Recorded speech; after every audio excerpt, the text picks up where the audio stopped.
Our next guest isn't expecting any trade deals to come from the G7, but says any, quote, positive mood music will allow the markets to keep ignoring what Megyn just called the elephant in the room, the fact that we're less than a month away from the July tariff deadline. Libby Cantrill is head of public policy at PIMCO. Libby, it's probably a little early to gauge the music, right? Welcome.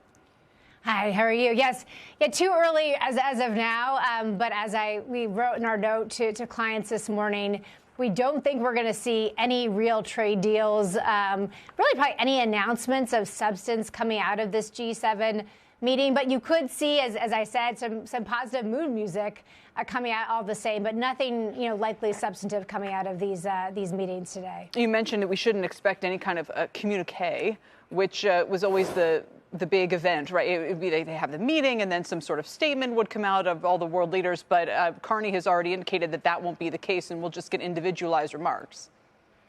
Yeah, I think in some ways that, Prime Minister Carney of Canada was really setting expectations quite low for this G7 summit.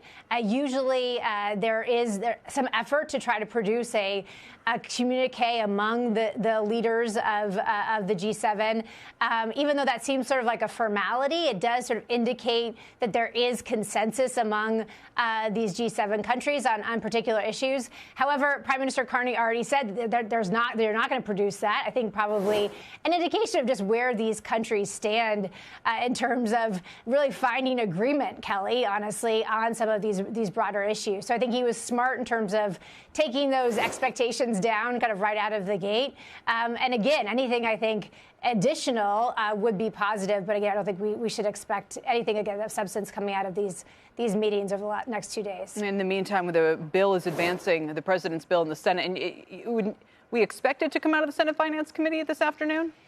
Yeah, so I'd say our clients are very focused on this bill for a variety of reasons, including something called the revenge tax, which I know you all have talked about on your program. Mm-hmm. The Senate Finance Committee is supposed to be releasing the draft of their text probably by this evening. However, Kelly, a lot of omissions likely in that text. I don't think we will see any real details on the SALT cap, for instance. We may not see details on some of those Inflation Reduction Act tax credits, and then some maybe placeholders on Medicaid cuts as well. So in some ways, those are some of the big thorniest issues.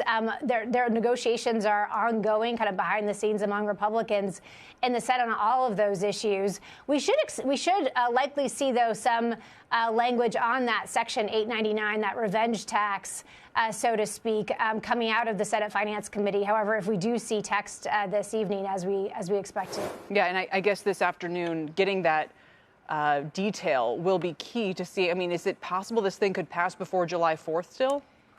So, I think, and this is, in some ways, I think by the president's own admission and by senators' own admission, this is a bit of a manufactured deadline, sure. Kind of a nice to have, but it's certainly not mandatory.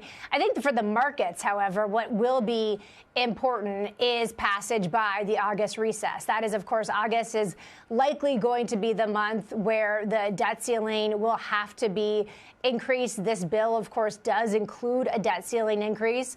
And so if we get closer to that, that time frame without real movement, then I do think the markets will become more focused on timing. But the July 4th, deadline, again, pretty manufactured. Ambitious, probably unlikely, certainly possible. But again, I don't think it really matters if that time frame slips. What will matter, however, is if we see Congress breaking for that annual August recess without passage of the bill.